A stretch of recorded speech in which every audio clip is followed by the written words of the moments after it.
Hey, what's up you guys, it's Sophie, and today I'm going to be talking about my job in social media and how you can get involved in social media as well. I've made a video before about my major in college. It was media, culture, and communication, and a lot of people on that video asked me kind of what jobs that major can lead to and what career paths, and a lot of people asked me about working in social media because I've had social media internships before. So I thought I would just go through kind of the whole process of how I started working in social media, especially because it's such a new job field, that didn't exist like 10 years ago. So I think people are pretty curious about it. So I thought I would kind of talk through the whole process of how I got into this industry.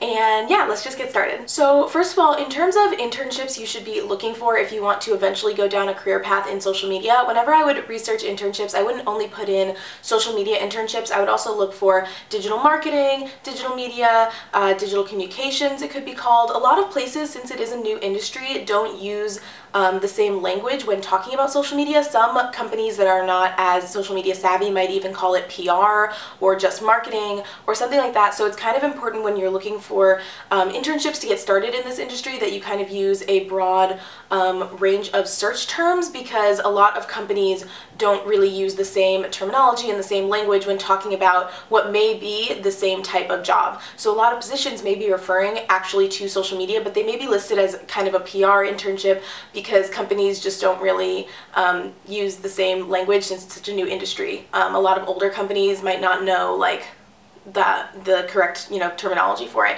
So it's important to look at a wide range and not say, if you see a PR internship, don't immediately look away from it because it might actually be what you want. So in terms of internships that I had and positions that I had leading up to my job, I was the this isn't an internship, this is actually a school. I was the social media editor of NYU student newspaper, which is called the Washington Square News, and I was that for 2 years, I think.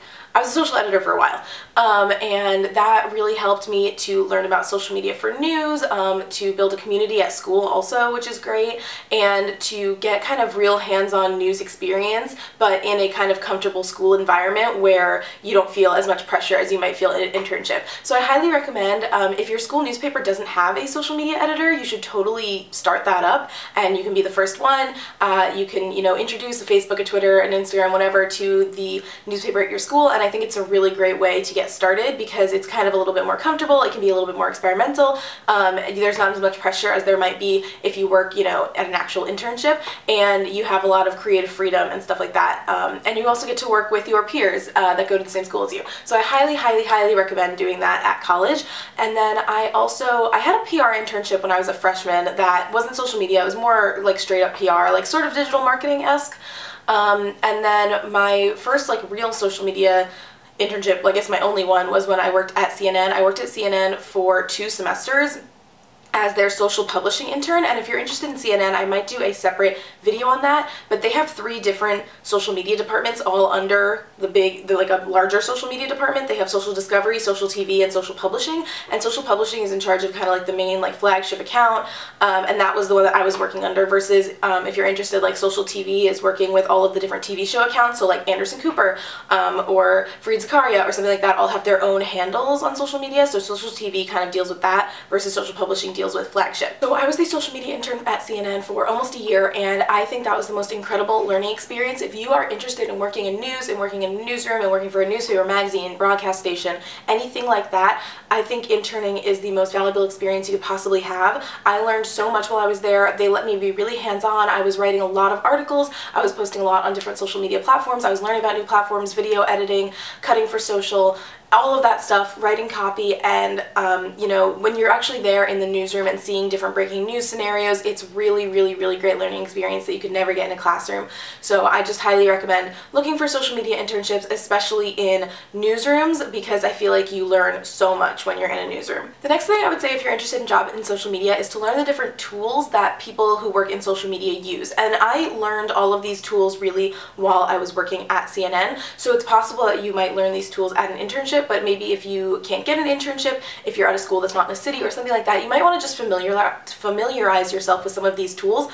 I don't think any of them are free because newsrooms pay to use them, but just to even kind of research how people use them, what they are, and how they work could give you a leg up in terms of in an interview process, or just even when you first start your job, just kind of already being familiar with the type of tools that are used. So some of the tools that I use personally, like we use something called CrowdTangle. This is something that I used at CNN and I also use at my current job at Mashable, and it's basically like a tool that you can compile lists of other competitors. So like if you are a news agency, like you're working at CNN, you might put NBC on your list or ABC or, you know, whatever.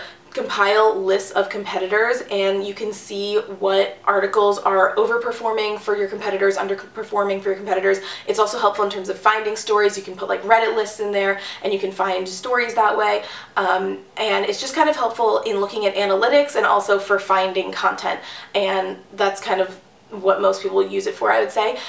Something else that I use is Social Flow. At CNN they use something called Sprinkler. I actually think they're transitioning to Social Flow, but kind of both of those are just tools, like publishing tools, so that you don't have to publish directly on the platform. So like instead of sending a tweet directly on Twitter, we use Social Flow to schedule out and optimize tweets. And so there are different platforms that different companies use in terms of scheduling things. I think CNN also use Sprinkler for Facebook. We just use like Facebook for Business. But those kinds of tools are also helpful to familiarize yourself with. And then like something else is Google Analytics, which I hadn't had experience with really. I had used it for my YouTube channel, but they didn't use it at CNN. They used something else for analytics, but we use it at Mashable for analytics, and you know, so different things like that to familiarize yourself with publishing platforms, with analytics platforms, you know, content gathering platforms, things like data miner, things like that are important to kind of at least have a base understanding of what they are. And also, you know, things like Photoshop you might have to use. So a lot of different programs and tools I think are important to at least know about if you're interested in working in social media. You know, even if you don't have access to them and you can't use them, even to just know what they are, know how they work, and know why people use them, I think is important. The next thing I recommend is taking a practice edit test. Most jobs in social media, I would say, will require you to take an edit test as some part of the interview process. And every job that I got past the initial stage of, or the initial couple stages, they had me take an edit test. And it works different for different careers. Like if you're a writer, you might have to take something like a writing test, where you kind of like write sample articles or something like that. And if you are you know, like a copy editor, you might have to copy edit articles as part of your edit test. But for a social media editor, your edit test will usually involve a couple of different steps of being given articles, and then you kind of have to show how you would package it for social media, also showing your past work in social media. It's kind of like there usually will be like 5 or 6 questions that have 5 or 6 parts each that you have to fill out as part of the interview process. And you can just Google like social media edit test. You'll probably be able to find some sort of sample of one. And I recommend just kind of looking through those and making sure you kind of know what they are, understand what people are looking for in terms of an edit test, because you're definitely going to have to take one if you want to work in that field. When you're actually looking for jobs, just like I said, you have to diversify. When you're looking for internships, you kind of have to, there's a lot of different things, like search terms that you can put in when you're looking on LinkedIn or ZipRecruiter or Glassdoor or anything like that when you're searching for jobs. You don't want to say just social media editor. You might want to put, like, my current job title is social media producer, which is pretty much the same as being a social media editor, but you know, this company calls it something else. So you might not, there might be things that you're missing out on if you don't look for certain things. So just like I said for internships, same for jobs, but if you know you want to do social media, I recommend social media editor, social media producer, and digital marketer, I think are the 3 that you really need to be looking for jobs. For internships, it can be a little more broad, like if you're talking PR, you're talking marketing, but if you know for a job that you want to do social media, I recommend sticking to those 3, social media producer, social media editor, and digital marketer are kind of the 3 that I found gave me exactly what I was looking for in terms of a social media job. Those are kind of all of my tips in terms of working in social media. The only thing else I can say is to have a strong social media presence personally. A lot of companies really value that if their social media, you know, if the person they're interviewing for a social media job has a platform that they're really strong on. Like my YouTube channel is something that I've been able to leverage in interviews, and some people might have a really large Instagram following or a really large Twitter following, and just having a strong following even on one platform really shows in to the person who's interviewing you that you are qualified and skilled for that job because you've been able to grow a social media channel for yourself. And so that's definitely important, and making sure your social media is really strong across all platforms and you have a presence, I think really can help you out in the job search. And it's just another talking point in terms of your experience. Like, even if you don't consider like you having a large Instagram following as part of your experience, it definitely is if you're looking for a social media job. So those are all of my tips and tricks. I hope you guys found this video helpful. If you have any more questions about working in social media or getting a social media job, feel free to leave them down in the comments below and I'll do my best to answer them. Thank you so much for watching, and I'll see you in the next one. Bye!